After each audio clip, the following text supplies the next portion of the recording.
I am back and going on an adventure today, so stay tuned. I'm going to update you all on everything that's been going on lately, why I disappeared for a little while, and what the plan is moving forward from here. So anyway, thank you all for my subscribers who have stuck around and waited for me to post a new video. I'm not crying, I promise, but that may come up in this video a couple times. It's just 5 in the morning now. I'm walking out to the bus. I'm going on a little adventure today to Quepos to clear my mind, to see a couple friends I haven't seen in a while, and I'll update you guys, shortly about exactly why I need to clear my mind, what's been going on lately, where I've been, and like I said, what the plans are for the coming few months. A lot of good things going on, but it's been a difficult month, and that's all I'll say, but I'm back. And I thank you all for your patience. If you're new to this channel, thank you for tuning in. I'm Tobin Osuski, and I appreciate you very much. Change of location is the name of the game today. Here I'm at the Vasconia Plaza. We got the little bar, soccer field, stadium, new stadium there. This is like a kitchen area, like a cookout area and hangout area. The feeder pack, ooh, can I point at that? If you live in Vasconia and you need money, they have their own, normally communities have homeowners associations where they take money from the residents for nothing. Here they give money to their residents. Now, of course, there's interest on it, so it makes money for the community, but basically my community pools their money together. A lot of communities in Costa Rica do this. They call it the desarrollo, or the development of the community. And there's a board and everything, and they have a certain amount of money that they can utilize for the year for projects, but also to write loans out. And when they give a loan out for, say, $5,000, $10,000 to somebody to build an addition on their house or something, then Vasconia, or whatever community in Costa Rica it is, then makes money on the interest instead of the banks with the mortgage or a line of credit or something like that. So it's a really cool thing. Anyway, it's not the nature of this video. I just had it behind me. I wanted to advertise to people that are not in Costa Rica what a feeder pack is and things like that. So a really cool concept in Costa Rica where your neighbors don't take from you, but they find ways to give to you and help you. And then, it's in exchange. You need $10,000, they give you $10,000, but there's 5% interest on it. You got to pay it back within 5 years type thing. But anyway, change of location is much needed today, and I'll explain a little deeper further into this video why I've been kind of trapped in my house for the past month since my last video that I went to Rainmaker with friends that you guys can see if you go down my thing. But anyway, here comes the bus. I'm about to get on, and I will catch up soon.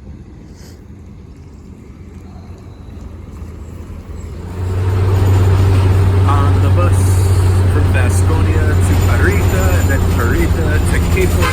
I don't know if you can see, but this is our river view as we drive on the bus.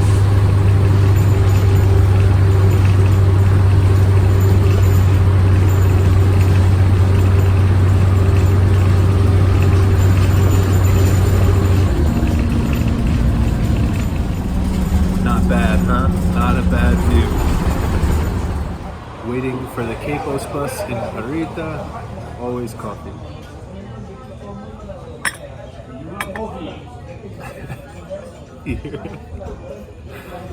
When they know someone speaks English, everybody practices the little bit of English that they know around me. Okay, I have arrived in Quepos, one of my favorite places in Costa Rica and I guess the world. Look at this. This is one of their beachfronts here in Quepos. This is a really cool park they've set up with tons of benches. There's all, kind of jungle equipment. What do you say? Jungle gym stuff over there. It's low tide, obviously, so this will fill up. It's a big fishing area. You can see the backyard marina behind people's homes over here. And then there's a giant marina over there. That's the famous Capos Marina. I'm actually gonna walk over there in a little bit to show you guys because I have an hour and a half before I have a meeting with somebody here. But if you guys are familiar with the famous spheres of Costa Rica, there they are. And I just got to show, so here's the distant view from Capos. That's actually the mountain range that will lead to my house eventually, which is awesome. And we got to get the Capos sign, so let me get a full view. Represent Capos. I haven't done this one yet. Alright guys, Tobin Osuski from Quepos. I'm just here for the day. I love these tsunami signs, right? Tsunami evacuation zone. You'll see up in the mountains of Manuel Antonio, the beautiful houses and stuff. And then that mountain goes over to the national park. And that's where all the beautiful pristine beaches are, and Playa Biasance and Emilio's restaurant, all the things that I filmed before are. So guys, I'm gonna go find a nice place to sit, and then I'm gonna go to the marina, and I'm gonna tell you a little bit about what's been going on the past month, and kind of let you know why I'm here, to balance my emotions and things like that. While I'm walking over to the marina along this beautiful front here, I'm gonna film some of the beautiful things that are in Quepos here. It's the downtown. Got people relaxing, some exercising. The life in Costa Rica, the beautiful good life.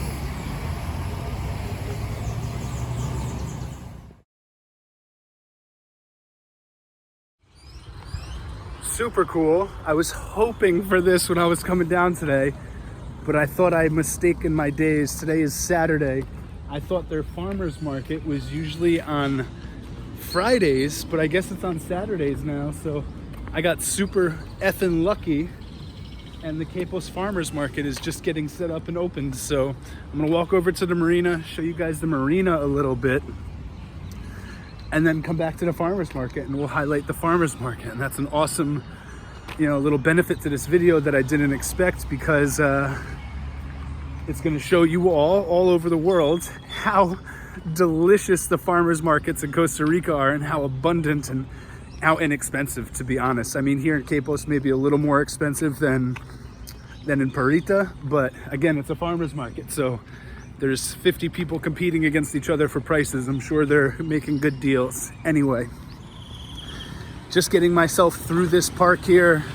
There's another maybe 200 meters to go before the marina. I'll do a quick tour around the marina, and then I'll head back to the farmers market. And again, I'm not trying to tease you, but I will break down exactly what's been going on lately and why I just wanted to get away for the day. It's been about a month since I really left my house and ventured anywhere, so this is a refresher for me, and I'm very grateful to be here. Oceanside playground. Tell me these aren't the luckiest kids in the world, man. Amazing. And then here, it's like a nice hangout area. I think you get some surfers. They're starting to head out to those waves over there. I don't know if you could see them. Let's see if I can zoom in. See those little heads popping out of the water? Those are all the surfers getting started. You'll see some surfers setting up over here. And then just beyond where the surfers are, I don't know if you could see, there's a skate park. So if you're a skateboarder, an inline skater, or a BMX biker, this is a good place to come.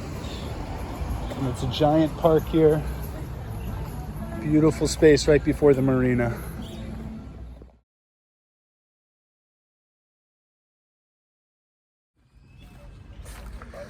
Here at the marina. Buenos dias. They are building a giant building here.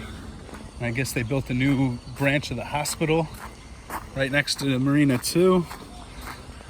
I haven't been here in a few months, and this has expanded almost double since the last time I came. This is crazy.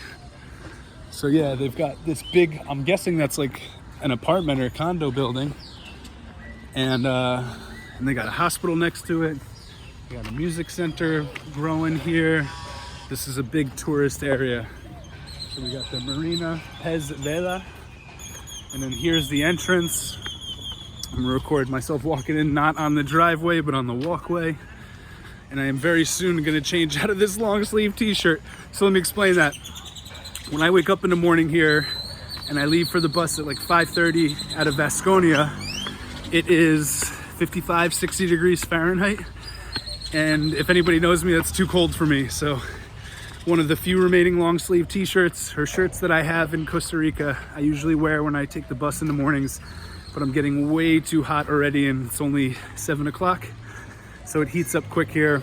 I just want to explain for a second, for those of you that constantly wear cotton and are coming down to Costa Rica and your clothes are getting ruined and it's way too hot and you're sweating a ton, don't wear cotton anymore. This is bamboo. See how thin it is? So it still keeps you warm, but it's more ergonomic, let's say. It cools you down quicker. It's more pliable and stretchy. And I highly recommend bamboo clothing. And of course, Temple Kinesis clothing is the best. Think THNK, the High Nature Kids, great. And the Jungle Temple, we just got a bunch of new logos and clothing and stuff. So anyway, let me show you that I'm not selling bamboo clothes, I promise. But here is a great store if you're like a fisherman and you're coming to visit Quepos. This is a big like Fisherman Store. They've got a lot of scuba diving stuff here, a lot of different restaurants. This is a seafood restaurant. You know, obviously tons of TVs, big bar, this is fancy. We also have Butcher Block, Cuban restaurants here. Obviously the marina. Let me show you. Oh, there's a big fishing open. If you're a big fisherman, December 4th to 6th, come check it out. Now this is the beautiful part. For those billionaire and millionaire friends I have, my cousin Mark specifically, this is for you, the fisherman in the family. This is where I've been telling you to get a boat and do sport fishing. This is such a beautiful place. For those of you that pay attention to global news, Michael Jordan just had his yacht parked here a couple of months ago, and it was like a big to-do in Costa Rica, obviously. But yeah, this is the cool marina hangout. It's beautiful here. A little bit more expensive than other areas, but obviously, you know, when you're catering to millionaires and billionaires, that's what you got to do. So yeah, you get a lot of tourists here, a lot of fishermen. There's a lot of cool stores down here.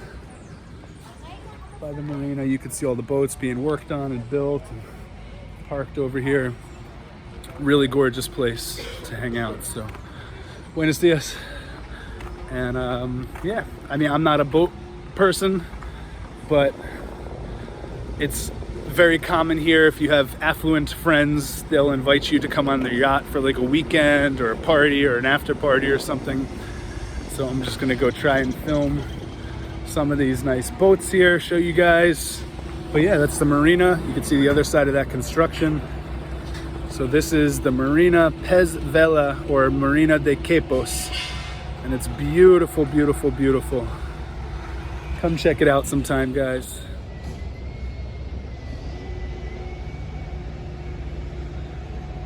How many millions of dollars or tens of millions of dollars is here? Shall we say even billions of dollars potentially? I feel like every time I come here, there's more and more boats and more restaurants opening. The expansion is rapid, and this is all good, big money coming into Costa Rica, so happy to see it. All right, some of the highlights of the stores that are here, so in case I didn't cover them all. On the sea level, marine supply, fads, a little mini price super tackle shop. We got real estate services, rentals, villas, guest center, blah, blah, blah, tour center. So from jet ski to parasailing to, you know, all the different types of boats. And then on the top level, there are 5, 6 restaurants. An ice cream shop is one of them. A bunch of stores, mostly fishing stuff and rich people stuff, cigars, souvenirs, and then we got some services like the hospital, a bank, rent a car. Great options here at the marina. And once again, beautiful. Okay, quick uniform change because this ain't working anymore. Oh, whew. Getting warm quick. All right, and since it's May 2025, you can look back in history and search NBA basketball right now, and the New York Knicks are making a historic run in the NBA playoffs. So I'm gonna represent my favorite team of all time in sports that I haven't been able to be proud of in about 25 years since this jersey was bought and relevant. This is an Allen Houston New York Knicks jersey from probably the late 90s, early 2000s. I'm aging myself a little more than my hairline is aging me. But anyway, I'm just here to represent. Oh my God, look at these beautiful mountains in the background. Can you see them? Oh, come on. Look at that. And those are the mountains I live behind on the other side. I'm just very grateful. So anyway, guys, let me go find a place to sit down and I'll fill you in on what's been going on lately, and then I'm gonna kind of walk around town a little bit more. But I wanted to show you this beautiful marina. After I kind of go into what's been going on lately, I will head over to that farmer's market and show you everything, and then probably buy a bunch of shit too. But thankfully, my property is growing a ton of food, and probably 80% of what they have there, I'm growing on my property for free. So I won't need to buy much, but it'll be nice to see it. It'll be nice to show you, especially in this video. So perfect timing. Thank you, God. Anyway, thank you guys for checking in. New York Knicks, let's win a championship. And if you can hear in my voice, we have so much history of being let down by the New York Knicks that, like, there's doubt in there.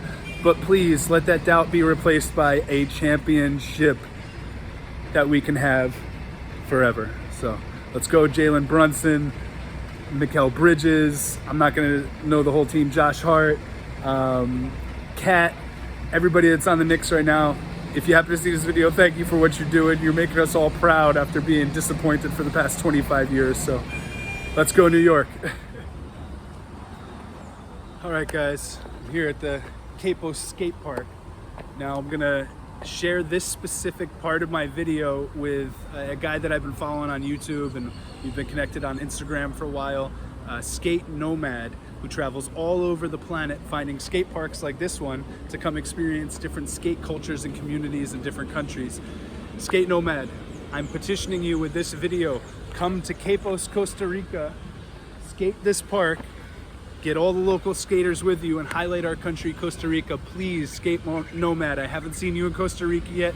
We've spoken a couple times about getting you here, and I would love to get you here. And now that we have a really good skate park, there's one here in Quepos, there's one in Perito where I live, and also Jaco. There's not only skate parks, but there's like full BMX parks. You can look up Tencio Park by Ken Tencio. He's an Olympic BMX guy, and he's built a really cool park in Jaco area. But again, Capos has one right by the ocean. This would be a cool one for you to highlight in your videos and social media. Anyway, to the point. The reason I haven't been recording a lot lately, and I haven't been as attentive as I would like to on my social media, is because a few big things have happened in the past month since my last video at Rainmaker Park with my friends over there. Firstly, let me just get this out of the way. I was supposed to have a work trade person joining me for a long-term project on the property. This person was going to be helping in the gardens, was going to be helping with product creation, and potentially eventually in the restaurant as well. But within 2 days of this person arriving, they made it very clear that they did not want to live up to the terms that we had discussed, and that it was more of a squatting situation, and that they were trying to take advantage of the legality of squatting in Costa Rica, which is a thing. But if you're not fully educated on it, it's not something that a tourist can just come in and be like, oh, this is where I'm living now and you can't kick me out because there's squatter laws. No, that's not how it works at all. The squatter laws in Costa Rica, just to go into a tangent a little bit, are more for people that have had farms that live in the city, and they hire somebody to be like a landscaper or a property manager for the farm, and then the person who owns the farm hasn't been back in 5-10 years, so the person who's been living on the property can go to the municipality and petition that they've been living there, that the property should be signed over to them because they take care of it, they pay the bills, things and that. That's the squatter law in Costa Rica, not a tourist could come in and live in somebody's house and then like legally be allowed to stay there forever. Sorry, not how it works, in case anybody was disillusioned out there like this person was with me. So basically, long story short, I asked them to leave. They said no, that they could literally, quoting, they can do whatever they want. This was the perspective this person had towards the entire world. And I said, okay, you can explain it to the police, and I dialed 911 really quick, and that person left very soon after. when they realized I wasn't fucking around. But anyway, that was disappointing because that was going to, one, provide me a lot of help on the property that I've been looking for a long time, but also liberate me to do things like this more often and be able to kind of leave without having to come back and forth every 6-8 hours for the dogs to take care of them because I'm responsible parents. But yeah, so that was disappointing. Irrelevant because that happens, you know, every once in a while with work trade people and woofers and stuff like that in this country. Sometimes you get good ones. Majority of the time you get shitty ones who just want a free vacation. But, you know, by all means, this seemed like it was going to be a really good situation in conversations and video chats. And then when the person showed up, they had a different personality and they were like kind of holding strong behind that second personality that they started displaying, and it just didn't sync. So unfortunately, I'm back alone on the farm again until, you know, somebody joins the project. But that's what's exciting about all of this, is that had cleared up a lot of space for me to reevaluate my priorities. And the moment that person was out of my house, I just really buckled down and restructured my mindset. And unfortunately, as I was doing so and getting things going, you know, I started opening the vivero, the fruiteria. I started, you know, collaborating with other businesses like the Mauser Foundation and this and that and this. And then my dog got really sick. Literally was limping, seemed to have a bad shoulder. 2 days later, he couldn't move at all. A couple days after that, he was fully paralyzed, and like I felt so bad for him because he's Simba. You can see him in my past videos. He was the one that was running the jungles, was free. We would go on walks all the time. He had a girlfriend in the neighborhood. And I guess it's true what they say, you know, the more life you lived in a short amount of time, it's better than like a long life and not doing anything. And he definitely lived a very adventurous, fun, fulfilling, rewarding, love-filled, exciting life for his short 4 or 5 years. But unfortunately, Simba has passed away. And thankfully, I didn't have to put him to sleep or anything like that. And, you know, within a week of him starting to limp, he had passed away in his sleep. The dogs woke me up one night at like 2 a.m. I got up groggy, like upset. Well, you guys waking me up? It's too early to eat. Like, you don't need to eat yet. And they were basically signaling to me that Simba had passed, and he was on the couch. He passed on in his sleep, peacefully. You know, I won't say he was in his best condition because he loved to run and jump and play, and he couldn't walk at the end. So it really broke my heart, but I'm glad he didn't have to suffer too much. And I'm trying to hold back tears now because I loved him a lot. You could see him in past videos. He really was like my hero because he had been through so much shit and just was very grateful to be alive and like made the most of his life, and was very loving. And like even when he was like snapped on and attacked by other dogs, like he never responded. He just like let them, he understood, he had empathy and compassion, and he literally was like one of my heroes because he was a puppy growing up in the jungle alone, like had to survive and figure shit out.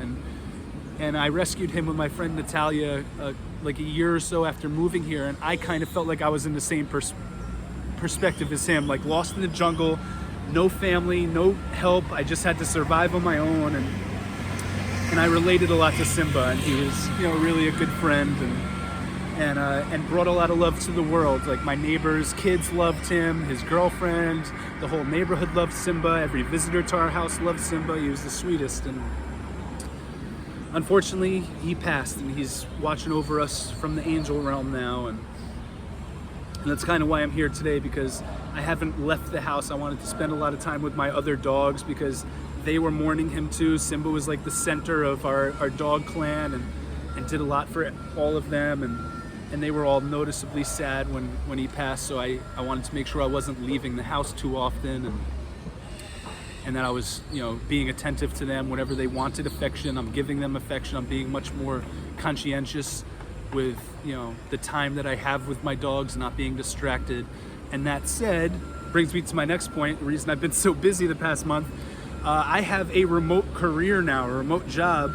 I've been searching for about 2.5 years, 2 years or so, since I've had Starlink high-speed internet here. And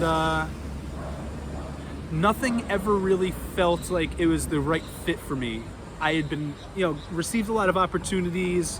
One was like a life insurance broker, one was sales, one was this, and you know, as good of a opportunity it was to make money, it wasn't something, none of these jobs were anything I was passionate about. I was just applying to try to put myself out there to the universe and find a remote career, part-time, full-time, just to have some revenue generated in the meantime, so I'm not living off my savings anymore. And while my businesses get launched here, I could, you know, generate some good income and have some financial freedom and stability, and utilize the high-speed internet at my house. Like, that is the ultimate point, is like, I can work from home. Let me find an opportunity to work from home. So I've been teaching English for about 1.5 years now with my friend Valeria's company. That's been providing, and I've been doing some digital marketing for small companies in the US. That's been providing enough income to keep me even, paying all my bills, paying my taxes, buying enough dog food and food for myself for every month. But it leaves me a long list in my phone on my notes of things I need to buy for like construction or renovations for my house and other buildings, and paint and things like that, and kitchen equipment and things I want to buy for the restaurant at some point. So for the past month, I've been working this career, and it's been going great. It really is. Like, it's a great company. They have 2 sides to their company. One is a legitimate installer, like construction company of sorts, that does really well. It does like 8 figures a year, close to $100 million a year. And then the other is a consulting company for similar businesses in the same industry. And I'm working for the consulting company as a remote kind of appointment setter and sales rep, half and half.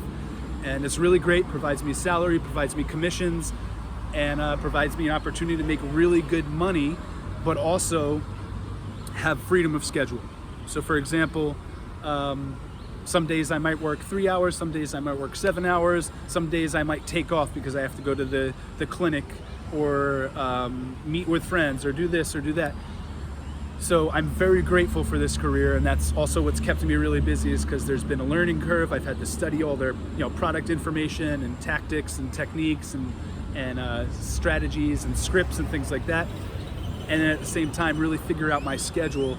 And I've got about 10 YouTube videos written down, scripted, planned for the future, but I haven't been able to record any of them. And I thought, you know, what more appropriate than just do a catch-up video? This is where I've been. This is, you know, where I like to kind of go to clear my mind and settle my emotions, just kind of, you know, get away from my area where there's, you know, very peaceful, but it's also like I constantly have things to do there, where if I come here, I can just walk around and talk to people, have coffee, and go to the farmer's market, go to the marina, and, you know, spend a few hours here and then go back home and get back into my duties every day. So yeah, everything is going well. The last thing I want to comment on is, so the work trade person didn't work out. My dog passed away. I started working this new job, and in the midst of all of that, morning, being really busy and overwhelmed with projects at the house and then the new work situation, I harvested my first avocado of the year, and I put some rock salt on top of it, and I didn't grind it up enough apparently. I was using a mortar and pestle, and a big piece of rock salt got on top of this avocado. I take a spoonful, I put it in my mouth. The first bite I take with all this excitement, I've been waiting for a year for the avocados. I cracked my fucking rear molar in half. Literally, immediately, I heard it, I felt it, the tooth came crumbling out of my mouth. I go into the bathroom, I look, and there's just a hole. So between the second to last tooth and the molar, the final molar, there's like a cavity now that's half the size of that back molar. Seemed okay. I'm like, all right, I'm going to the dentist in a couple weeks. I have an appointment already set. It was just for a cleaning, but now I can go address this issue too. Maybe a day later, I was eating something. I was eating rice with a little mix I make with eggs and chicken sausage and things like that. And I bit, and the whole side of my head felt like somebody just smashed me with a hammer on the side of the head, and the hammer was stuck in my skull. I'm like, what is this pain? I've broken my neck, my back had 3rd-degree burns, like my head was scraped off my skull. I've never felt pain like this in my entire life. It disabled me. It literally like took me down to the ground. For about 20 minutes after that, I could barely see out of my left eye, and I realized in the gap, in this cavity that is now missing where there was once a tooth, the nerve ending must have been just beneath the skin, and the piece of rice got lodged up into that and actually pressed on the nerve ending. And oh my God, it was like I got tasered. That's what it felt like. It felt like somebody tasered me. So for the past 2 weeks, I've been dealing with this broken tooth and having to eat only on the right side of my mouth, and like really being mindful about things, and like brushing my teeth 5 times a day because I don't want anything to get stuck up in there. So every time I have a bite of food, I go out right after and brush that cavity out so there's nothing in there. This past week, I went to the dentist finally for my appointment. She yelled at me a little bit about not having a tooth cleaning in over 10 years, and everything else was fine. And then she started treating that. So she put a medication up there, and then she put like a paste that's kind of like I don't know how to explain it. It's like a putty, but it's like cemented in there for now for the month. And then I go back next month, and she's gonna either try to replace the missing part of the tooth and fix everything, or if there's, you know, too much damage, she's just gonna remove the tooth entirely, which is fine with me. Like, it was my error, it was stupidity, and now that I have a good dentist, I'm just gonna go back once a month and just let her take care of my teeth forever. But anyway, that's where I've been for the past month. That's why I've been missing from a lot of these videos, and I'm gonna get back on it now. I just needed to reset myself a little bit. You know, honestly, like, it was a lot with Simba. Like, he was my child, and I invested a lot into him emotionally, and as I do with all the dogs, but him especially, because he was like a super rescue, like Buddy was, kind of. And Simba made such a positive impact on everybody that he was really like an amazing dog and an amazing being and living thing to know and to have in my life. So my heart was broken for a couple weeks. It still is, but I'm not crying as much when I see photos and stuff like that. I'm just more grateful that we had him around for the time that we did. You know, I'm used to people that I love, beings that I love, I should say, dying younger than they should. So it's nothing new for me, but I do miss my Simba a lot. I go back into YouTube, and I'm very grateful that I recorded so many videos with my dogs. So you're probably gonna see a lot more videos of my dogs in the future, because these are memories I can hold on to once they pass away. And yeah, but everything's great now. Everything is going really well. Tooth fixed, jobs, making money, dogs are all healthy and happy, and Simba's got a nice burial site with a bunch of flowers growing on it already, and his favorite area of the property, the islands, the jungly part, the freedom part where he used to run to and run through the river and go play in. And yeah, I'm grateful for all of you that have stuck around and everybody that supports my videos and comments. Thank you so much. Seriously, thank you. You know, obviously I'm not Mr. Beast with hundreds of millions of subscribers, but I'm really grateful for my 1,200 subscribers. So guys, thank you so much. I'm gonna go show you the farmer's market and then start heading back to Parita, but I love you, seriously. Okay, I'm here at the market. Feria, the fair, right? The street fair, the street market. But I'm not gonna record my face. I'm gonna record all of the products that they have. So I'm just saying hello here, hello, and then I'm gonna turn it around and show you guys everything that's in the fair here in Quepos. So whenever you're in Quepos on a Saturday, come to the corner right by the park and the marina, and you guys can check this out yourself. So thank you for tuning in. We love Costa Rica.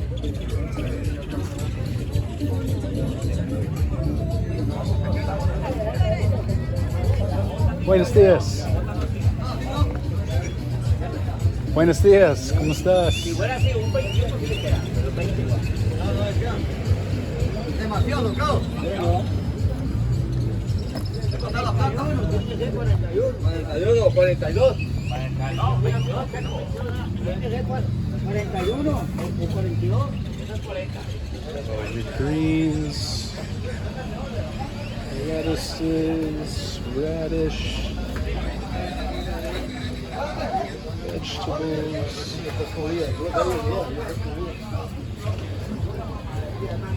herbs, chilies, chayote,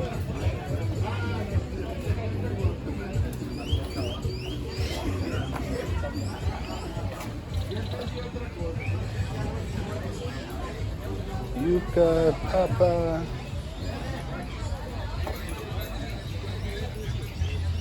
oh, and you got your gourds and stuff here.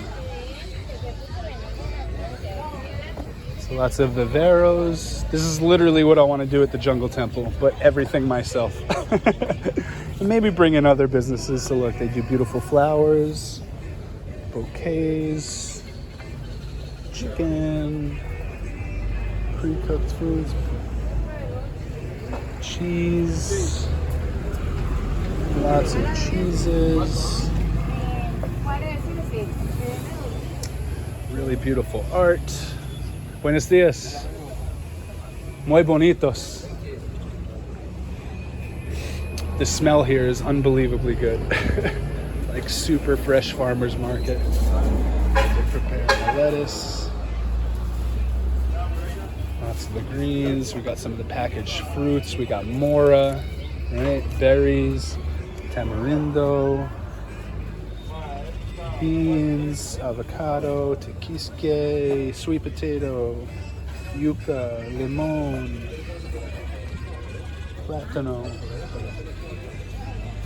maíz, corn, cebolla, onion, papa, tomate. Got a guy doing jewelry here. Happy hour. Pura vida. More fruits. You got the little criollo, bananos. Buenos dias. Got some cell phone accessories. Buenos. Some wood art here. Carved art. Buenos dias. Bonitos. I made them by hand. Okay, bueno. Wow. Cemento y cedazo. Muy impresionante. Gracias. Wow, beautiful.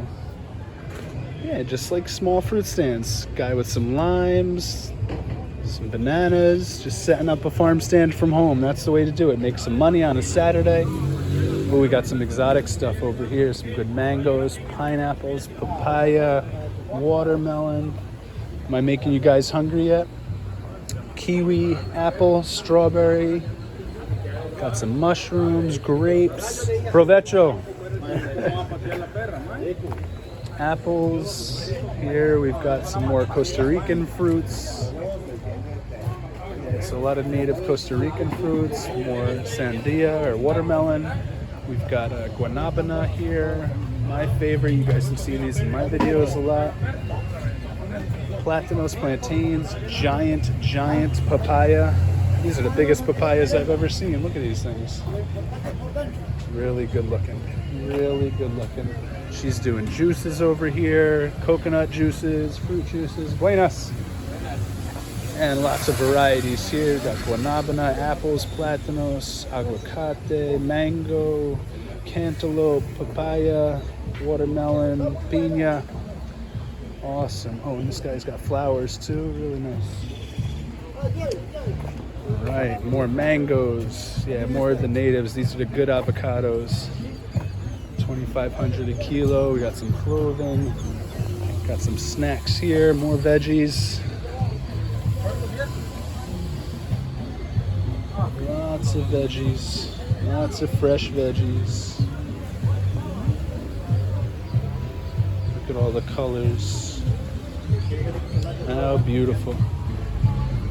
So it's interesting, a lot of these guys are selling all the exact same stuff. With a few exceptions. We've got some star fruit here. Good stuff. Got some jewelry makers, some artisanal stuff, clothing. Buenos dias. More fruits, vegetables. Buenos dias. Look at these guys, huh? Those look good. Celery, tequisque, sweet potato, yuca, cebolla. Oh yeah, we got some aloe vera big there. And all the good stuff. Wonderful, wonderful. All right, artisanal woodwork. This is beautiful stuff. Buenos dias. Very cool. Buenos. Lots of foods, and we got some special breads here. We got a little bakery, jewelry. Ooh, the honey man. This is the valuable stuff. Natural medicines, natural soaps, things like that. Puppies playing, fighting.